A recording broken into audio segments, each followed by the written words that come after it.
y a través de YouTube Live. Adelante, Jorge. Buenos días. Perfecto. Buenas, buenas. Bueno, muchas gracias por la invitación. Un saludo a todos los panelistas, a las personas que van a estar también exponiendo durante todo este congreso, a los amigos que se están conectando ahí al directo. Bueno, le mandé a Luis Zabaleta en la ponencia. Iba a mostrarla yo, pero me pasa por lo general que cuando yo muestro me empiezo a quedar colgado, me empiezo a quedar pegado. Así es que le envié a Luis el PDF, que son las slides que vamos a mostrar, y mientras ustedes la cargan, mientras ustedes la instalan para verla, les comento lo siguiente. Están en la Organización Mundial de la Salud y estos organismos internacionales que no tienen nada que ver con estamentos públicos, estamos hablando de organizaciones privadas, financiadas por capitales privados, principalmente, por ejemplo, en el caso de la OMS, de la Fundación de Bill y Melinda Gates, y por lo tanto no estamos asistiendo a ningún tipo de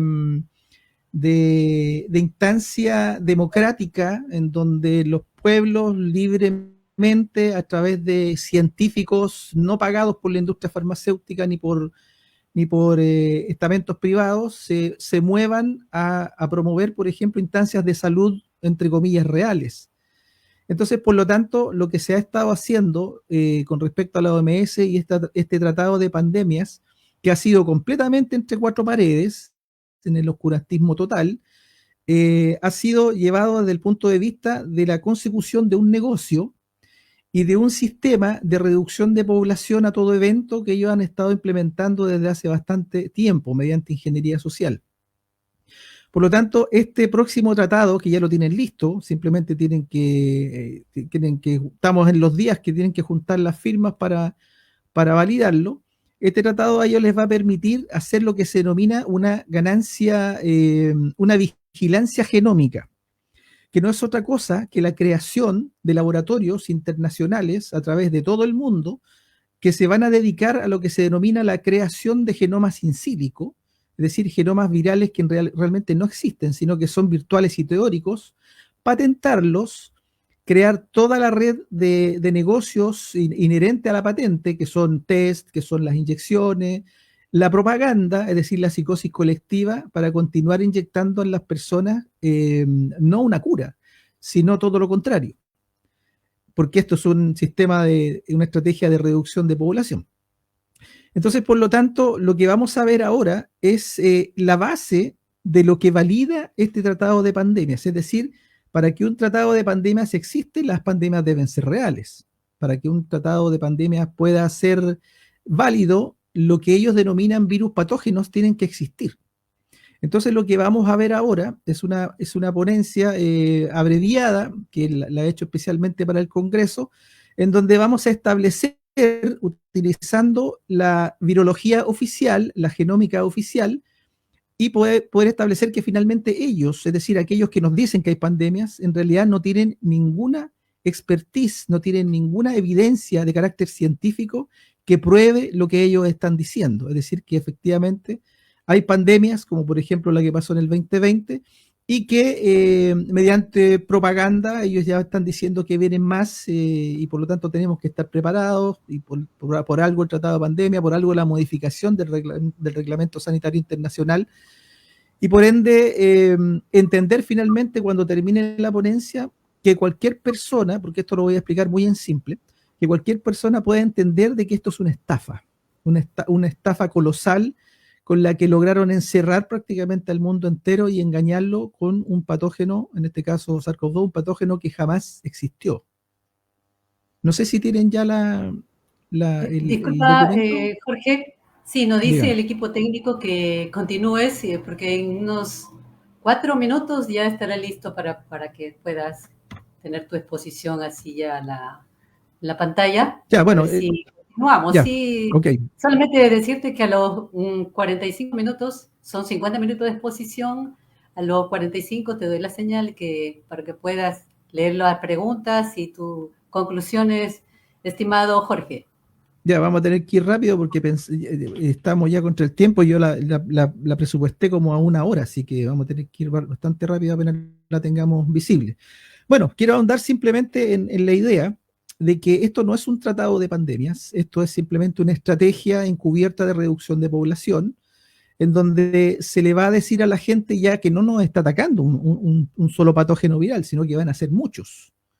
Porque la idea de crear laboratorios de manera internacional quiere decir que van a entrar muchísimos en la competencia de meterse en computadores y de crear lo que se denominan genomas in silico. Es decir, genomas en donde ellos no tienen lo que se denomina el patrón oro, es decir, no tienen la partícula viral, y como no la tienen, se meten en un computador y mediante programas de probabilidades ellos inventan genomas. Eso fue lo que se hizo, por ejemplo, en Wuhan, en China. Ellos supuestamente hicieron una ganancia de función, que es otra mentira que también vamos a establecer en la presentación. La ganancia de función sería ingeniería genética sobre virus preexistentes de carácter natural, en este caso el virus SARS, y posteriormente, mediante esta ingeniería genética, habrían creado SARS-CoV-2, pero eso todo fue una faramalla, fue una mentira que se hizo para poder llevar al mundo a la psicosis que se le llevó y poder meterle a la gente, en el fondo, inyecciones con sustancias tóxicas que obviamente no buscan curar a nadie, sino todo lo contrario. Bueno, ahí lo tenemos. Disculpe. Sí, dígame. Jorge, disculpa. Correcto, tenemos la diapositiva y a tu orden, 50, 55 minutos con tranquilidad. Adelante, Jorge, gracias. Vamos. Vamos a la primera slide, por favor. Bueno, no sé si pueden quitar, por favor, el título de segundo congreso que está ahí para que podamos ver eso. Muchas gracias. Bueno, vamos a intentar establecer de manera lo más simple posible, como les dije a algunos amigos, voy a explicar con peras y manzanas por qué no hay pruebas científicas de la existencia de lo que ellos denominan virus patógeno. Y lo primero que debemos establecer es que la partícula que ellos llaman virus existe. El problema con esa partícula es que no se ha podido probar que sea patógena, es decir, que sea capaz de contagiar, enfermar y matar células humanas sanas. Ahí está la madre del cordero, ahí está la problemática. Hay mucha gente que me dice, pero Jorge, ¿cómo dices que los virus no existen? Si existen, si le han hecho micrografías, ahí están.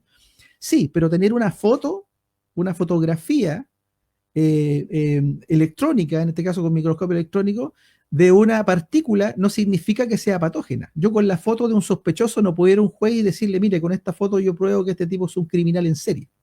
No puedo con una foto probar eso, tengo que utilizar otras instancias, como por ejemplo la técnica de aislamiento viral. La vamos a explicar también. Entonces, por lo tanto, la partícula viral existe. El problema es que no se ha podido probar que sea patógena. Ahora, esta es una breve historia de los virus. En el año 1796, el médico británico Edward Jenner desarrolló la primera vacuna contra una enfermedad de origen viral, la viruela. Sin embargo, la ciencia se tardaría un siglo más en descubrir lo que terminaron denominando un virus. Ni Jenner ni otros famosos inmunólogos del siglo XIX, como Louis Pasteur, sabían contra qué patógenos combatían sus vacunas. Simplemente suponían que existían. La virología entonces en sus primeras etapas se encontró con el problema de que el agente patógeno que buscaban los científicos debía ser mucho más pequeño que una bacteria y por lo tanto imposible de verse por medios ópticos. Esto quiere decir que todo el trabajo de científicos como Pasteur, Bernstein y otros fue en base a la suposición de la existencia de patógenos invisibles. De hecho, Pasteur desarrolló la vacuna contra la rabia en 1885 y nunca pudo identificar qué causaba la enfermedad, pero creía que se trataba de un patógeno más pequeño que las bacterias y que por eso no podía ser detectado por un microscopio. Es decir, creencia. La ciencia no se basa en creencia, la ciencia se basa en evidencia.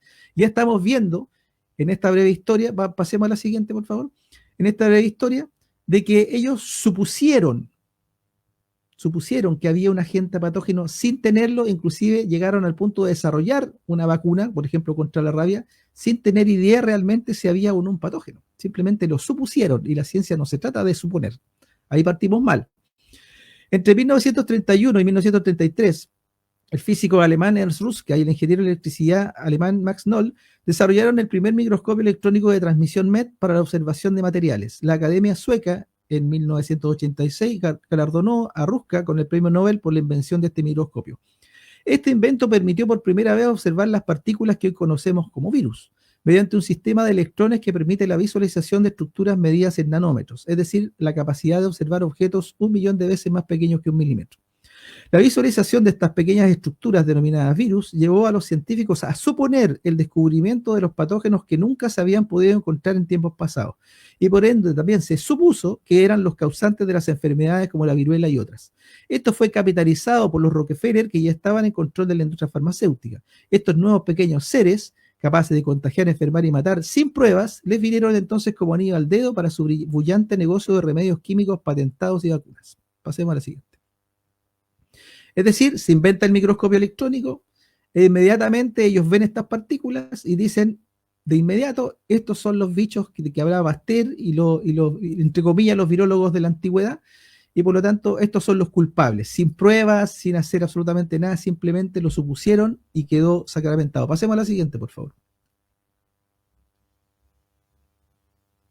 Bueno, ¿qué es un virus? Los virus suelen ser material de ARN recubiertos por proteínas de un tamaño aproximado entre 90 a 200 nanómetros y no poseen metabolismo, es decir, no están vivos. Esto es una premisa importantísima. Los virus no son seres vivos, son simplemente material genético inerte, recubiertos por proteínas.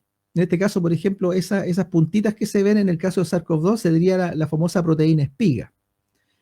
Esa proteína sería todo, es decir, no son organismos vivos, no son organismos que tengan la capacidad de reproducirse, no respiran, no comen, no se mueven, son como una piedra, es decir, material genético inerte. Son estructuras inertes tan pequeñas que no se pueden observar con medios ópticos y para verlos la única forma es con microscopios electrónicos. Pasemos a la siguiente. Vamos a ver conceptos básicos para poder entender por qué no hay evidencia de la existencia de virus patógenos. Primero, aislar. El aislamiento viral es una técnica de laboratorio in vitro, es decir, dentro de un tubo de ensayo, no dentro del cuerpo humano, utilizada para demostrar el accionar de un virus patógeno en un cultivo. El objetivo es verificar la existencia del llamado efecto citopático, que es el cambio, daño o muerte que sufren las células como consecuencia de una infección viral. Ahora, aquí hay un concepto que llama a error. Por ejemplo, cuando uno habla de aislamiento viral, uno inmediatamente piensa que se sacan todas las partículas y queda el virus aislado. Pero no se trata de eso el aislamiento viral. El aislamiento viral se trata de probar que el virus es un patógeno. Es decir, que ese virus es capaz de producir una infección, de contagiar, de producir una carga viral, es decir, una infección, reproducirse miles y miles de millones de virus, enfermar a la persona y finalmente enfermarla y o matarla. Por lo tanto, el aislamiento viral no se trata de aislar la partícula, se trata de probar el efecto citopático. Es decir, que esa partícula viral es capaz de contagiar, enfermar y matar células humanas sanas. Eso es el aislamiento. Luego viene la purificación, que sí sería el verdadero aislamiento. Esta es una técnica de ultracentrifugado que usualmente utiliza el método de gradiente de densidad que permite separar las diferentes partículas como bacterias, organelos y virus por tamaños. Es decir, es una técnica también in vitro, en donde se pone una muestra infectada en un tubo de ensayo con una sustancia con diferentes densidades, y eso se mete en una máquina de ultracentrifugación y se van separando las partículas hasta finalmente llegar a la más densa para poder atrapar supuestamente los virus. Pero ya vamos a ver la problemática de esa técnica. Y finalmente, secuenciar. La secuenciación de genomas es un proceso que determina el orden o la secuencia de los nucleótidos presentes en el genoma viral. Los nucleótidos son moléculas orgánicas que forman el bloque estructural de virus de ARN o ADN, así como las palabras que se forman con letras. Los genes de virus se forman con nucleótidos. En simple, secuenciar es identificar, ojo, no inventar, la huella digital genética de una estructura viral y que determina su especie como única y diferente de otras, tal como la huella digital es única y diferente de otros humanos. Por lo tanto, una secuencia viral, averiguar el genoma de un virus, requiere que tú tengas la partícula, requiere que tú la abras y puedas averiguar finalmente cuál es la secuencia genética que ésta tiene. Pero increíblemente, lo que están haciendo hoy día en la virología es que no tienen la partícula, se meten en un computador y mediante el método in silico se inventan un genoma. Ya lo vamos a ver también más adelante. Continuemos con la siguiente. Bueno, al lado izquierdo, volvamos. Al lado izquierdo tenemos una representación gráfica de lo que son el ADN. Ahí tenemos las letras genéticas, que son la adenina, timina, guanina, citosina. En par de bases, eso es un ADN, y el ARN, que generalmente es el modelo genético de los virus, es solamente de una hélice, de una sola cadena, sería monocatenaria, y eso sería un ARN. Y en este caso, los virus por lo general suelen ser de ARN. Pasemos ahora sí a la siguiente. ¿De dónde proviene la técnica de los aislamientos de virus patógenos? John Franklin Enders recibió el premio Nobel de Fisiología o Medicina en el 54, junto a Thomas Weber y Frederick Robbins, por su contribución al desarrollo de la vacuna contra la poliomielitis. Su logro más importante fue el supuesto descubrimiento de que el virus de la polio podía cultivarse en células de tejido animal en lugar de animales vivos. Esto permitió a la falsa ciencia oficial levantar la propaganda de que gracias a estos estudios los científicos podrían estudiar los virus con mayor facilidad. Con lo anterior fue que desarrollaron una vacuna resultado de experimentos inválidos al no aplicar a estos cultivos pruebas de control negativo, que ya vamos a explicar qué es eso, que son fundamentales para comprobar que las células puestas en el tubo de ensayo mueren por virus y no por las condiciones de muerte natural del tejido vivo y o por las condiciones tóxicas del propio experimento. Contra toda lógica científica se le entregó a Enders el premio Nobel y desde ese año se comenzó a mejorar el fraude de los aislamientos virales sin jamás tomar en cuenta la necesaria prueba de control. Pasemos a la siguiente. ¿Cómo se aíslan los virus? Desde el 54 los virólogos han tomado muestras sin purificar de relativamente pocas personas, a menudo menos de 10, con una enfermedad similar. A continuación procesan mínimamente esta muestra y la inoculan sin purificar en un cultivo de tejidos en un tubo de ensayo, que suelen contener otros 4 o 6 tipos de material, incluido material genético idéntico a lo que se denomina virus. El cultivo de tejidos se envenena, se muere de hambre y naturalmente se desintegra en muchos tipos de partículas de material genético, que son finalmente los virus, y contra todo sentido común, lógica e integridad científica, a este proceso le llaman aislamiento de virus. Este cóctel, que contiene fragmentos de material genético de muchas fuentes, se somete luego a un análisis genético que luego crea en un proceso de simulación por computadora la supuesta secuencia del presunto virus, el llamado genoma in silico. En ningún momento se confirma un virus patógeno real, en ningún momento se extrae y secuencia el genoma de un virus físico. Esto es un fraude científico. La observación de que la muestra sin purificar inoculada en cultivo de tejido junto con antibióticos tóxicos, tejido fetal bovino, líquido amniótico y otros tejidos, destruye el tejido renal, células Vero, en el que se inocula se da como evidencia de la existencia y patogenicidad del virus. Esto es un fraude científico. Vamos a continuar ahora, sigamos. Continuamos explicando cómo se aíslan los virus. En términos lo más concisos posibles, esta es la forma correcta de aislar un nuevo virus. Primero se toma muestra, sangre, esputo, secreciones, moco, por ejemplo, de una persona supuestamente infectada. Vamos a tomar de ejemplo el virus SARS-CoV-2. De muchas personas, por ejemplo 500, con síntomas que son lo suficientemente únicos y específicos. Y ojo, los síntomas de SARS-CoV-2, si nosotros los analizamos de fondo, nunca fueron únicos y específicos. Eran síntomas que podían extrapolarse a cualquier otro tipo de enfermedad, por lo tanto ahí también tenemos que poner ojo con ese detalle. Específicos para caracterizar una nueva enfermedad, sin mezclar estas muestras con ningún tejido o producto que también contenga material genético. A continuación, el virólogo macera, filtra y ultracentrifuga, es decir, purifica la muestra. Esta técnica de virología común se ocupa para aislar bacteriófagos y los llamados virus gigantes en todos los laboratorios de virología y le permite al virólogo demostrar con microscopía electrónica miles de partículas de tamaño y forma idénticas. Estas partículas deberán ser el virus aislado. Como ya vimos, efectivamente hay fotografías de virus, pero no se ha podido probar que sean patógenas. Ahí está el detalle. Yo, teniendo una fotografía de un sospechoso de crimen, no pruebo que es causante del crimen. A continuación, se comprueba la uniformidad de estas partículas idénticas mediante técnicas físicas y o microscópicas. Una vez que se determina la pureza, las partículas pueden caracterizarse. Esto incluiría examinar la estructura, morfología y composición química de estas. A continuación, su composición genética se puede caracterizar extrayendo el material genético directamente de las partículas purificadas mediante técnicas de secuenciación genética directa, que es lo que no hacen, como por ejemplo la secuenciación de Sanger. Luego se hace un análisis para confirmar que estas partículas uniformes son de origen exógeno, externo, como se conceptualiza un virus, y no los productos de descomposición normales de tejidos muertos o moribundos. Pasemos a la siguiente. Este es el procedimiento estándar del aislamiento viral. Esto es in vitro. Ojo, en estas técnicas, por lo general, hay 3 formas, que está el in vitro, que es en tubo de ensayo, está el in vivo, que es dentro del cuerpo humano o dentro de animales, y está el in silico, que es la manipulación genética dentro de computadores, lo cual es una estupidez, porque yo no puedo estar haciendo análisis genético sobre datos binarios. Yo tengo que hacerlo sobre un proceso biológico real, sobre un proceso físico, y eso es lo que no están haciendo hoy día en virología. Bueno, este es el procedimiento estándar de aislamiento viral. Vamos leyendo de izquierda a derecha, son tubos de ensayo. Primero se ponen células Vero en un tubo de ensayo al cual se le quitan los nutrientes.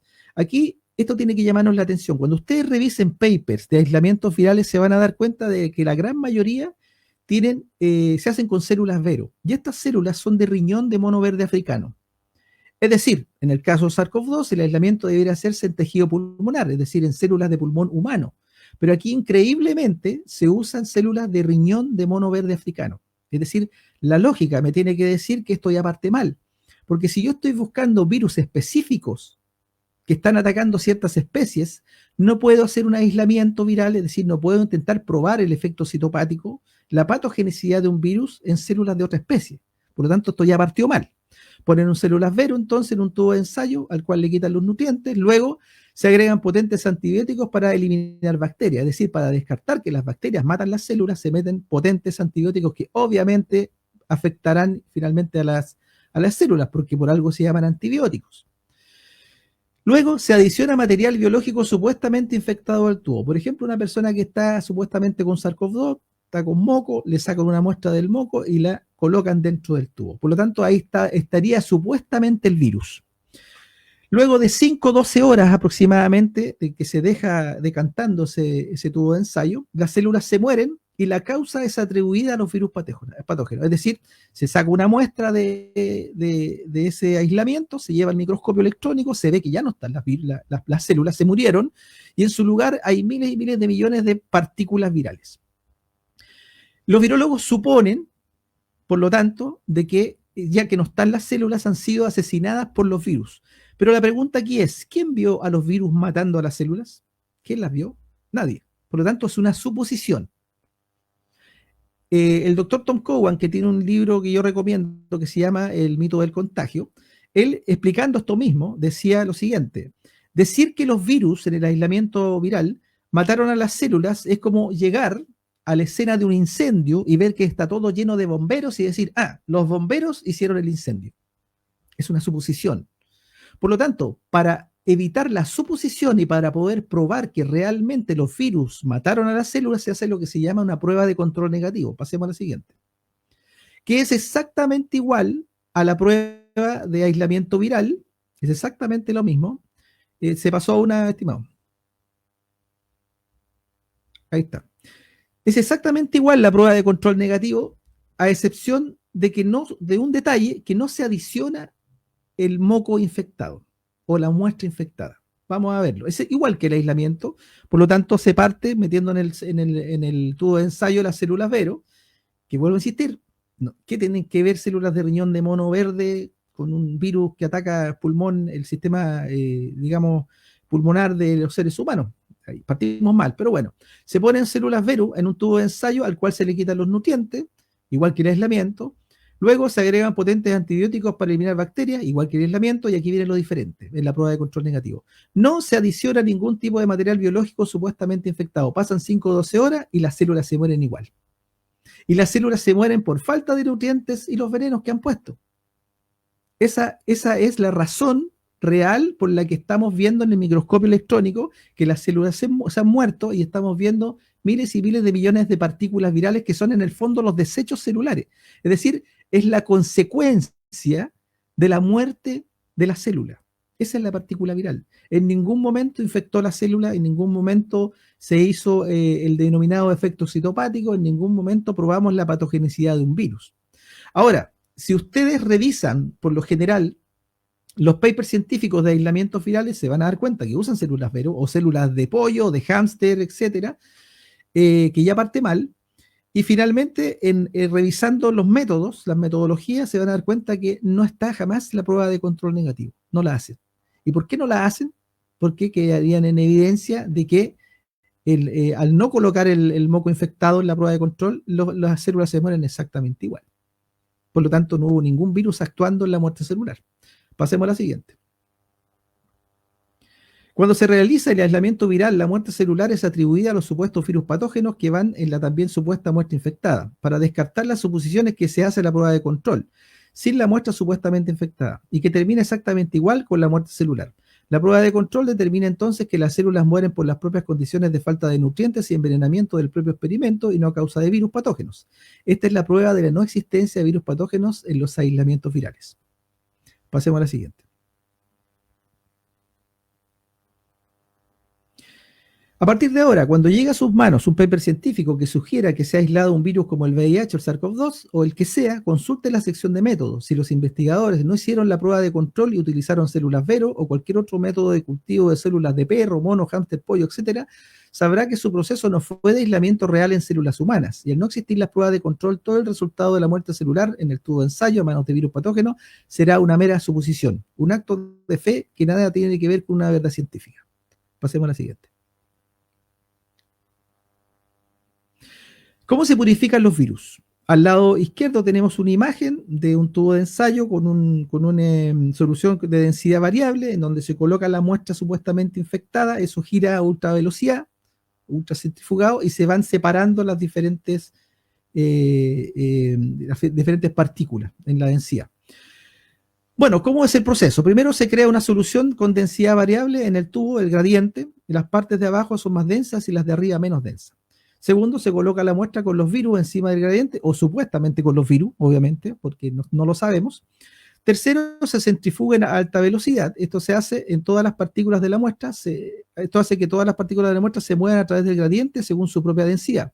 Cuarto, los virus se detienen en la zona del gradiente que coincide con su densidad. Las impurezas, proteínas, restos celulares, etcétera, tendrán densidades diferentes y se ubicarán en otras zonas del tubo. Quinto, se extrae cuidadosamente la banda donde se concentran los virus purificados. En resumen, esta técnica permite separar o aislar las diferentes partículas en la supuesta muestra infectada por tamaños en una solución densa a través de un tubo de ensayo puesto en una máquina de ultracentrifugación. Ahora, el gran problema que tiene el sistema de ultracentrifugado es que son tan pequeñas las partículas que su manipulación es prácticamente imposible. La única forma que tenemos es finalmente tomar la parte de la densidad, llevarla a microscopía electrónica y observarla. Pero tal y como dije al principio, ver yo una foto de un virus no pruebo que es patógeno. Con una imagen yo no puedo probar la culpabilidad de un sospechoso ante un juez. Con una foto de la cara del sospechoso yo no puedo probarlo. A lo mejor asesinando podría ser, pero no es este el caso. Entonces, por lo tanto, la técnica de ultracentrifugación falla en origen porque ellos no pueden básicamente manipular el patógeno, es decir, el patrón oro, la partícula viral, para poder abrirla, revisarla y decir, este es su genoma físico, no inventado en un computador físico. Y como eso falla, ellos no tienen el patrón oro, no tienen la partícula, es que han tenido que llegar a la farsa de la secuenciación in silico de patógenos, de virus. En este caso, es decir, la creación en computador de manera imaginaria, temeraria y obviamente anticientífica en computadores y engañar a la gente patentando esos genomas y engañarlos como que son reales. Sigamos con la siguiente. Esta es la problemática del patrón oro. Yo, por ejemplo, para poder hacer una falsificación, clonar o bien hacer una versión sintética de un billete de $100, yo necesito tener el billete de $100 porque necesito saber cómo es, su morfología, su composición. Necesito tener el billete para hacer una versión sintética, una falsificación, por supuesto, una clonación, en este caso, del billete.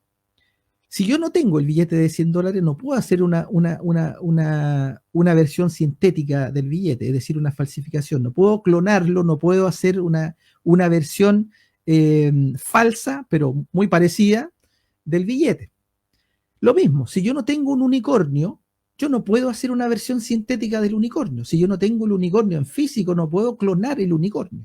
Entonces, esta es la problemática del patrón oro. Como ellos no tienen la partícula viral, como no la han podido purificar, de hecho, en cientos de países se han hecho preguntas por ley de transparencia, incluido Chile, en donde se le pide, por ejemplo, en el caso de Chile, al Instituto de Salud Pública, y esto lo tenemos la respuesta en la página infobip.cl y en efectosadversoschile.org, en donde se le pide al ISP que nos muestren las purificaciones de virus que ellos han hecho, o los aislamientos, y no tienen absolutamente nada. ¿Y por qué no tienen las purificaciones? ¿Por qué no las han podido hacer?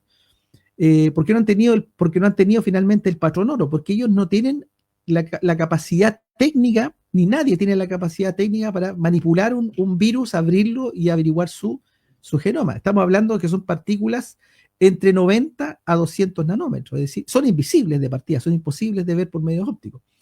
Entonces, como no tienen el patrón oro, como no tienen el virus en la mano, no lo tienen, ellos se han metido en un computador y se lo han inventado, literalmente. Toman datos preexistentes de GenBank, de otros virus que han hecho exactamente igual, genomas virales in silico en computador, y mediante programas de probabilidades, por ejemplo, en China, en Wuhan, China, se utilizó un software, varios software, pero entre ellos Genomics, y se inventaron un genoma, es decir, un Frankenstein virtual, literalmente.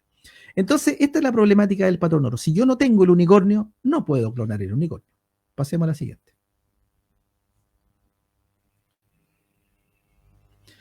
Ahora, ¿cómo se secuencia un virus? Aquí al lado izquierdo tenemos un detalle del reporte ejecutivo del paper de Wuhan que indica la forma como se secuenció el virus SARS-CoV-2 mediante el sistema in silico. Ese paper se puede revisar ahí en el link que hay abajo, infobit.cl, paper, etc. Ahí lo pueden revisar completo. Ahora, ¿cómo se secuencia un virus? Toda vez que un virus ha sido aislado y purificado, que ya sabemos que no tienen el patrón oro, no han podido purificar realmente la partícula, es decir, que se cuenta con el patrón oro, se procede a averiguar cuál es su huella genética que lo individualiza e identifica como un virus único y diferente de otros. Un método es el de Sanger, que suele ser muy largo y complejo de llevarse a cabo. Frente a esto, y desde ya hace bastante tiempo, es que estas secuencias de virus se realizan a través de la técnica in silico, que significa creado en computador. Por ejemplo, en lo que fue la secuenciación del genoma del virus SARS-CoV-2 en Wuhan, China, se utilizó una mezcla entre el proceso de Sanger para posteriormente ensamblar las moléculas faltantes, que son los nucleótidos del virus, que componen el virus, con un programa de probabilidades llamado Genomics. En simple, lo que se hizo no fue identificar la huella genética de un virus, sino que se inventó un genoma con un ensamblaje, construcción, a partir de datos preexistentes de genomas virales. Con esto no se descubrió el genoma de un nuevo virus, sino que se hizo un constructo virtual consistente en secuencias genómicas que no pertenecen al virus en sí y que fueron ensambladas como si de un Frankenstein virtual se tratase. Raya para la suma, el SARS-CoV-2 no existe en la realidad y es tan solo un constructo virtual binario dentro del mundo de las computadoras y por ende no existe en la realidad. Pasemos a la siguiente. Esta es la traducción del artículo a la izquierda, que lo pueden ver, como les digo, en ese link que está puesto al lado izquierdo abajo.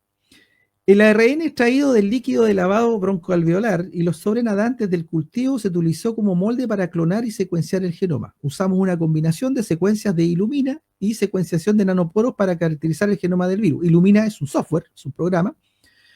Las lecturas de secuencias se ensamblaron en mapas es un conjunto de ADN superpuestos con el software Genomics, es decir, todo in silico, nada en un laboratorio, nada in vitro, nada en físico. Es decir, ellos dejaron literalmente de lado el virus, porque no lo tienen, y se metieron a la tarea en el computador de inventarse un genoma totalmente imaginario. Posteriormente se diseñaron cebadores específicos para la PCR y se utilizó 5:3 race, amplificación rápida de los extremos del ADN para llenar los vacíos del genoma. Se los inventaron con secuenciación de Sanger convencional. Estos productos de PCR se purificaron a partir de geles y se secuenciaron con un kit de secuenciación en ciclos Big Dye, nuevamente Terminator software, y un analizador genético 313XL, también software, de acuerdo a las instrucciones de los fabricantes. La alineación de múltiples secuencias del SARS-CoV-2 y las secuencias de referencia se realizó con uso de Maskell, otro software.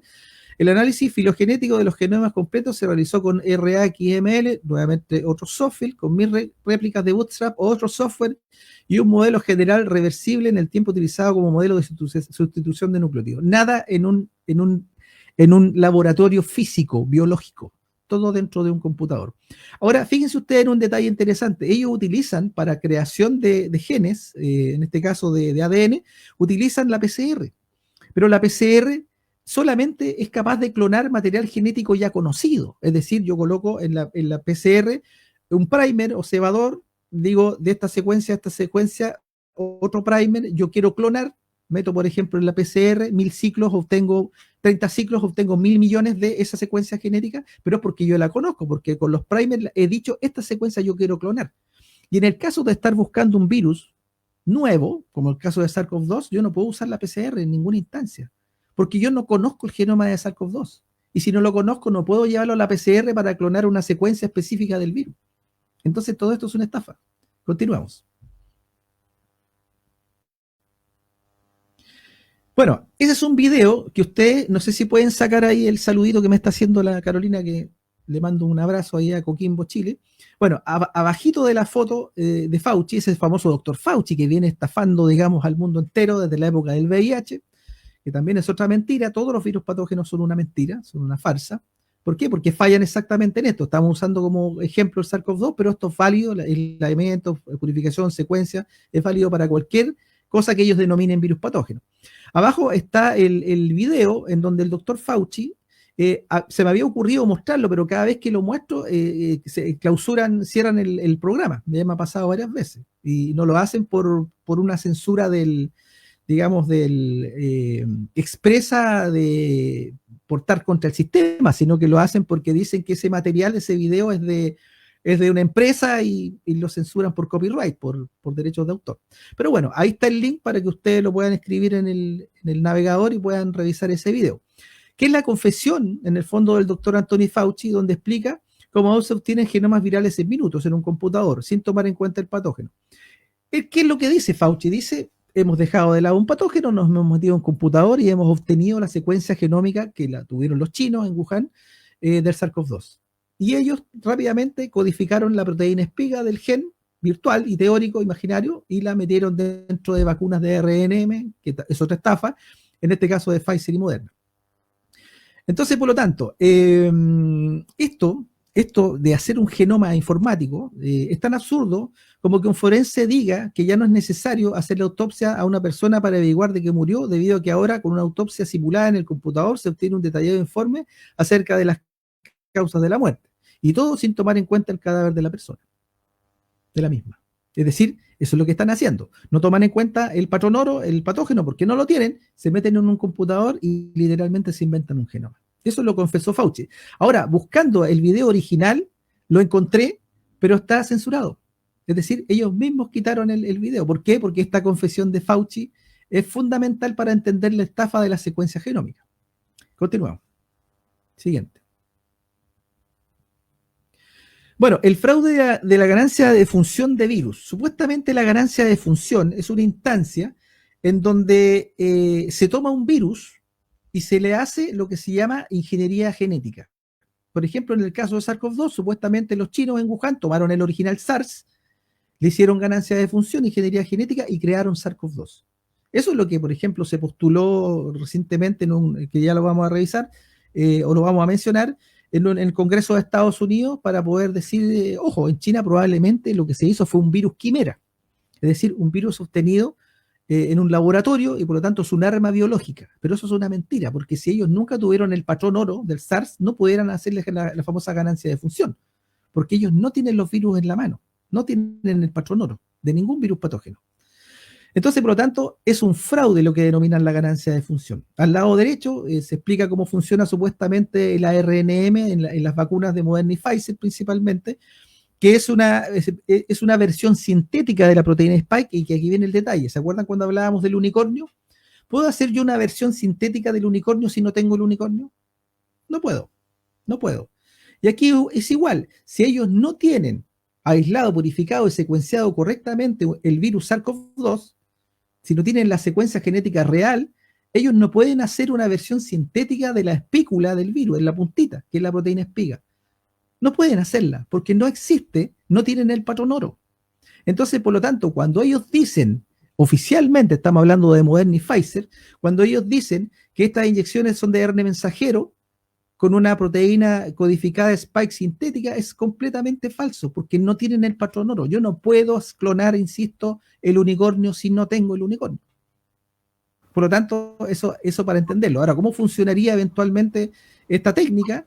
Se inyecta encapsulado en la proteína, la proteína supuestamente del virus, se crea una respuesta inmune, es decir, la identifica el sistema, se crea una especie de defensa. Por lo tanto, si viene la infección real, ya el cuerpo estaría preparado supuestamente para no contagiarse, sino enfermarse. Pero de base todo esto se cae porque ellos no tienen la proteína espiga real. De hecho, Fauci lo dice en el video, cuando tuvimos la secuencia del software, así lo dicen tal cual, la secuencia del virus SARS-CoV-2, tomamos la secuencia de la proteína espiga, la codificamos y la metimos en la inyección. ¿cómo rayos estimado Jorge Zamora, si nos quedarían 5 minutos para que pueda concluir su interesante exposición? Ya, ok. ¿Cómo ellos pueden hacer ganancia de función sobre una secuencia genética imaginaria? Es imposible. Pasemos a la siguiente. Ya estamos por terminar. Dice, ahora que sabemos que no hay secuenciación real de un virus llamado SARS-CoV-2, podemos darnos cuenta de lo absurdo que es inventar su huella genómica mediante programas informáticos. Esto equivale a crear en un computador la huella digital de una persona que no existe y luego culparla de crímenes para finalmente mostrar orgullosos al mundo la captura de un asesino serial que en realidad no tienen. Como con virus como el SARS-CoV-2 o el VIH o el que sea es igual, nunca se ha determinado genomas reales y por ello es que es imposible afirmar que estamos frente a virus patógenos verdaderos. Ahora, supongamos que obtenemos el genoma real de un virus. Este genoma por sí mismo no probaría el carácter patógeno del virus. Esto solo se puede saber en el aislamiento con su respectiva prueba de control negativa, cosa que los virólogos evitan hacer porque saben que lo que mata a las células en el tubo de ensayo no son los virus, sino las condiciones tóxicas del propio aislamiento. Pasemos a la siguiente. Bueno, ahí hay una representación del virus SARS-CoV-2 real. Son virus, son letras genéticas dentro de un computador y absolutamente nada más. Ahí están las 30.000 letras genéticas binarias del virus SARS-CoV-2, que insisto, no es real, está solo dentro de un computador. Eso lo patentan, después hacen toda la faramalla, la psicosis colectiva, hacen inyecciones y envenenan a la gente. Pasemos a la siguiente. Bueno, esto sucintamente. Esto que tenemos al lado izquierdo es la portada de este informe que emanó del Congreso de Estados Unidos, en donde se revela que es muy probable que el virus SARS-CoV-2 se haya hecho con ganancia de función y por lo tanto fue un arma que salió de China. Al lado derecho, esto está dentro de este documento y que está firmado por el señor Brad Brenstrup, que fue el encargado de hacer esta comisión del Congreso de Estados Unidos, una comisión científica, y dice lo siguiente: presidir el subcomité selecto del 118 Congreso ha sido un honor para mí. Dije desde el principio que este trabajo es la responsabilidad más impactante que he asumido en 12 años en el Congreso y así ha sido. Este trabajo ayudará a Estados Unidos y al mundo a predecir la próxima pandemia. Ojo, a predecir la próxima pandemia. Por lo tanto, este documento no está en contra de las pandemias, es para validarlas. Los miembros del 119 Congreso deben continuar y desarrollar este trabajo. Hoy hay más información que encontrar y acciones honestas que tomar. La pandemia del C-19 puso de manifiesto la desconfianza en el liderazgo, la confianza se gana. La rendición de cuentas, la transparencia, la honestidad y la integridad recuperarán esta confianza. Una futura pandemia requiere una respuesta de todo Estados Unidos, gestionada por personas sin interés personal ni prejuicios. Siempre podemos hacerlo mejor y por el bien de las futuras generaciones de estadounidenses. Debemos hacerlo, es posible. Por lo tanto, este documento, que lo han estado citando muchísimo, miren, en Wuhan, China, salió el virus y un arma genética, un arma biológica. Falso. No hay virus, jamás hubo virus. Y este documento viene a validar las pandemias. Pasemos a la siguiente. Creo que ya estamos terminando. Pues, sí, estamos ya con el siguiente expositor. Sí, tus últimos mensajes. Sí, aquí terminamos. Es solamente esto para que la gente lo lea, no lo vamos a mencionar. Pasemos a la siguiente. Porque ya creo que todo lo que está allí se mencionó. Gracias por su atención y estamos listos. Muchas gracias. Muchas gracias, Jorge Zamora. Era en su exposición, él en esta mañana, analista